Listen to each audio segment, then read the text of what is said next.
Who finishes in fourth place in the AFC North? The Browns. I'm going with the Browns. I mean, it's the Browns have I mean, it's crazy. The Browns, I know, have more talent than you would think for a team that's fourth place in the North.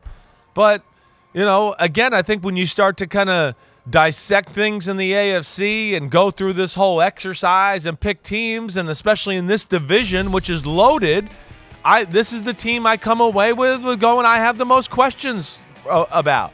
I mean, yes, Watson I expect to be better, but it still seems, getting his feet underneath him, is he going to take over week 1, week 2, week 3? I don't know. Maybe he will, and maybe I'll be wrong because of that. It seems like they're going to make a transition more to a passing offense than a run offense, right? So I look at some things there. I know they got Jim Schwartz and Stefanski on the offensive side of the ball and Schwartz on the defensive side of the ball, but I guess there's an element of I got to see it to believe it a little here, and I want to see the new offense. And, yeah, I'm not going to sit here and say that I believe in Cleveland yet to just throw them in the playoff conversation, so I'm putting them number 4. Look, I have them there as well. You saw the graphic. The Steelers are the team, as it relates to the over-under win total and the odds to win the division, that is in fourth position. I got the Browns there too. And this comes back to the fundamental difference between culture, ownership, overall team value. Not just financial, but what they bring to the table. What have the Browns done to cause us to say, hey, you know what? They got Deshaun Watson back for the whole year. This experiment's going to work out perfectly. Dramatic transition from a run-based offense with Nick Chubb to Deshaun Watson. Sure, he hasn't played in 3 years, but he'll be fine. What's 1 year of no football and another year with an 11-game suspension and all sorts of off-field turmoil, and then you only played in 6 games, which felt like an extended preseason for this year, and then an 8-month break between those 6 games and the games that count again. They have to prove it. It's on them. Nothing is going to be handed to them. Nothing is going to be given. Just because they spent all that money on Deshaun Watson and he was once an MVP candidate, it doesn't mean anything. They've got to make it work. And it's a ton of pressure on Kevin Stefanski because, as we've said before, and this applies to the Chargers as well, if it doesn't work, the quarterback who has the big contract isn't getting fired. People around him are going to be gone. And this is the year they have to get a return on Deshaun Watson. It's just too much pressure. Year. I'll believe it when I see it. One of those teams has to finish fourth. And of those 4 teams, all of whom are playoff caliber, all of whom could go deep into January if it falls the right way. One of them's got to be fourth. And for now, the least proven of the bunch is the Browns. Yeah, because I'm saying all this because Browns fans are going to be pissed because nobody wants to hear this week that their team might not be good. Guess what, folks? Some of your teams might not be good. There's a good chance your team might not be good. That's the way it works. For every good team, there's a bad team. And in the AFC North, somebody's finishing fourth. And I agree with you. The Browns are the most likely to do it based on what we know right now. There's so many good teams in the AFC and the AFC North that, I'm not sitting here thinking the Browns are going to be 4-13 or anything like that. I mean, I think we're going to have a year. We're going to have a ton of teams jumbled up at 10-7, 9-8, 11-6. Browns could be a team 8-9, just missed the playoffs. I don't know. That's how I kind of envision it. But do I sit here and look at their team and roster and go, could they prove me wrong and be one of the teams that are 10-7? Certainly. I mean, we got to make picks. That's what we do here. But yeah, it's a little bit of I want to see the new offense. I want to see Watson. I want to see if, Moore, who they traded for at receiver with the Jets, right? What he looks like at that position.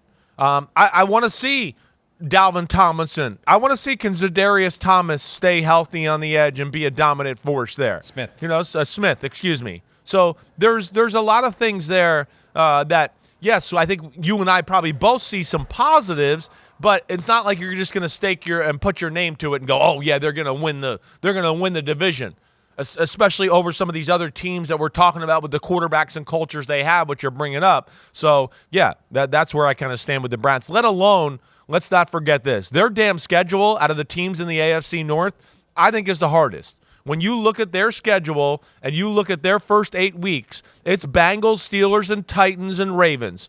I mean, I could certainly sit here and go, ooh, they could be 1-3 after the first 4 games. They go to a bye week. They play the 49ers. Then they got the Colts, and then they got the Seahawks, who we know are very talented. So it's not an easy start to the schedule for a team that's kind of trying to find their new way to play. I think that's what concerns me too, and what led me to, kicking them out of the playoffs.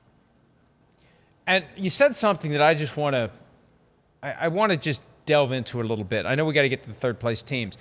I agree with you that this year has the potential for a bunch of teams to be clustered around 10-7, 9-8, 8-9, maybe goes down to the final week for a lot of the playoff spots. Here's what's going to be the key. How will the teams who lose 2 or 3 in a row deal with that while it's happening? Will you get to the point where you just kind of snap, where you just kind of give up, where that's kind of it, or do you fight out of it? Because it's not going to be win 1 week, lose 1 week, win 1 week. It's not going to be like that. You're going to have teams that lose 2 or 3 in a row. Do they just check out at that point? Is that the way we get separation? Somebody hits a stretch they just can't get out of. It's like, hey, it's not our year, and that's that. It's going to be fun to watch because you're going to have teams that I think are going to have to weather those storms, knowing that it's all packed together so tightly this year we can get back into it. We're not done. We're not dead. All right, who do you have in third place in the AFC Well, North? third, I'm going to go with the Pittsburgh Steelers. But like I told you, I'm going third, but I have them as the 7th seed in my AFC playoff picture. So, for all the reasons we stated to start the segment. 1, Pickett looks like he's ready to take the next step and be that guy that kind of jumps on the scene where we go, damn, he's a pretty good quarterback. We know the weapons on the outside. They're real. Both running backs are real. They got 2 or 3 tight ends that are real. I think the offensive line has turned the corner here to where they're not going to be the downfall of the football team, right? Defensively, they're creative. I guess I worry about the depth in the interior part of their D-line. I know their linebackers, they got some new parts there. There's some things to evaluate, but like I said, the way they looked in preseason, the way their talk, their attitude, everything there, I can't leave the Steelers out of this equation. So, yeah, I got them in third place, but I got them going to the AFC playoffs, Mike. Here's how I look at it between third and second in the AFC North, because I assume your second-place team is the Ravens. If I'm wrong, we'll get to it. But for me, it's either Ravens or Steelers at 3 and the other at 2. I go back to the exercise we engaged in with the Bills in the AFC East when we both put them at number 3. If you do a tail of the tape, position by position, and start doing the check marks, the Bills behind the Dolphins, the Bills behind the Jets, if you do that. If you do it between the Steelers and the Ravens, Chris, all factors, all check marks, I think the Steelers, position by position, coach by coach, I think the Steelers edge them out. Yeah. And here's my big concern about the Ravens. Right. And I mean this with all due respect and deference to Todd Monken. He is still not Bill Walsh. And he got fired by the Browns. It was a disaster when he was an offensive coordinator with the Browns. He's been exiled from the NFL for 3 years. Just because he's the guy they hired to come in and fix that offense doesn't mean he's going to be able to do it. I want to see it happen. I'm not saying he can't. I'm just saying, why are we just like, they got Todd Monken to be offensive coordinator. Hey, championship. Let's see it. I want to see it. I feel better about where the Steelers are and where they're trying to go than what the Ravens are trying to hold together. They've got great players. And where the Ravens win the check mark, it may be a bold check mark in those spots. But I just, somebody's got to be third place. And I'll put the Ravens there reluctantly just because I, like you, have a ton of faith in the Steelers this year. Yeah, I hear you there. But Ravens at third place, you're picking them to be a playoff football team still, or are you envisioning them being on the outside looking in here? I wait as long as possible to do my playoff tree. I have to do it right after the show. All the other PFT writers have loaded theirs into the document, which actually was inadvertently published yesterday for a little while, but then was quickly unpublished because mine's not in there. I got to put mine in there, and so I got to figure that all out. I have an idea of how it's going to go, but I don't know if I'm going to put the Ravens in the playoffs yet. I probably will, but as we said all offseason long, there's going to be some teams that get left out of the playoff field in the AFC that could be good enough to run the table under the right circumstances.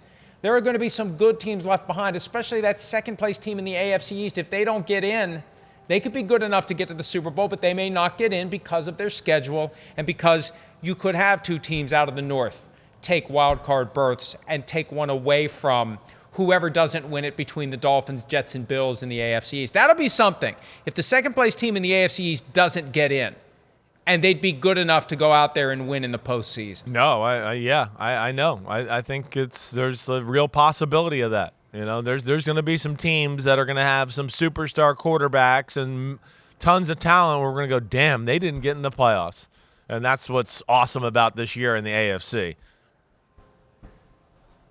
All right, who do you got in second place then? I assume you have the Ravens there. I don't. I actually went with the Bengals here. All right? Wow. Yeah, I did. Whoa. Are you feeling all right? You actually said Bengals. I think for the first time in 7 years of doing this, you said Bengals instead of Bengals. Maybe, are you sure you're okay? I don't know why it came out of my mouth that way. Maybe it's finally rubbing off on me, all the critiquing. You've proven, after all these years, you have proven that it's not some sort of speech impediment or brain defect. You know that the word is Bengals. You can say the word Bengal. I'm telling you, I still get emails.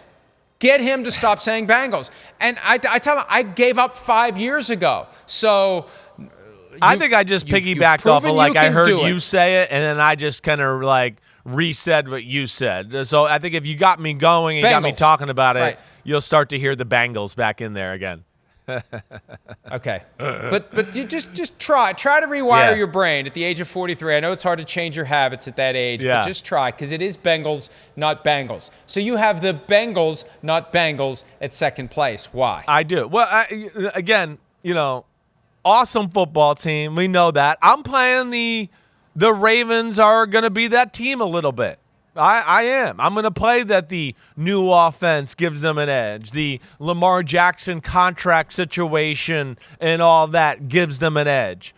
That, OBJ and Zay Jones and a healthy offensive line, give them an offensive look that we haven't seen before, right? Defensively, I know Marlon Humphrey not there early in the year, but, he'll be back here at some point. He's still one of the best corners in football. They got arguably one of the best safety duos in football in my mind, with Marcus Williams and the kid Hamilton from Kyle Hamilton from Notre Dame. I think they're one to watch out for. They got one of the best middle linebacker duos. They got big people up front. They've added Jadeveon Clowney. The one thing I look at with them is just, do they have good enough pass rushers off the edge? Or are they going to always have to blitz or create pressure? That's going to be a question. But, I like the Ravens at that one spot with the Bengals nipping at their heel. I think, what led me this way was Joe Burrow's injury. Will he be 100% to start off the season and hitting on all cylinders? And then I think the other thing, too, is the Ravens on the early schedule. That was another thing that kind of jumped out to me. I look at them and I go, through the first 8 weeks there, I have no problem saying that they are the better team on paper other than the Bengals. The Steelers, like you said, it's close. I hear you there. But, they're better than the Texans. They're better than the Colts. They're better than the Browns. Steelers, we know, divisional matchup. As we sit here right now, on paper, they're better than the Titans. And they're better than the Lions, too. I'll throw that on there as well. So that's where I think and the Cardinals, of course, in Week 8. So I think the Ravens can really kind of build something early on and kind of get a head start to where maybe they can position themselves. It's hard to catch up to them, Mike. Well, you know what? You're kind of convincing me. Let's see how it goes. At Steelers is not going to be easy. No, winning at Pittsburgh. Not. But those games are always close wherever they play. Exactly. They can play in Baltimore. They can play in Pittsburgh. Right. They can play in Kansas City. They can play on the moon. And it's always going to be a close game. And I'm peeking ahead to that Week 18. Steelers at Ravens, and we're always thinking about which is going to be the last game of the season on Sunday Night Football, and given that it's all going to be packed so tight, it may be hard to have, just like last year, we didn't have a clear, bright line playoff play-in game, but it still had real playoff implications. That game could have real implications. It could come down to who wins that game. Steelers or Ravens, one gets in, one does not get in. So for me, it's Steelers in second place, although you've given me something to think about now with the Ravens. Bengals in first place just because of Joe Burrow. And I know he's missed a lot of time with that calf injury. The contract is looming. I would expect it to get done by Sunday. I would expect it to get done, or that calf injury is something that's going to keep me from going out onto the field. Peter King and I talked about this last week. I mean, he thinks he's going to play no matter what. I just think that at this point, we heard last year, Kyler Murray's not playing for $4.3 million. He's not setting foot on the field for $4.3 million. Well, Burrow's in that same ballpark this year. He was the first overall pick a year later. His compensation structure for this year, his fourth NFL season, is a lot like Murray. Same ballpark, less than $5 million. And there's a deal to be done, and they've been working on it. You either get it done or you don't.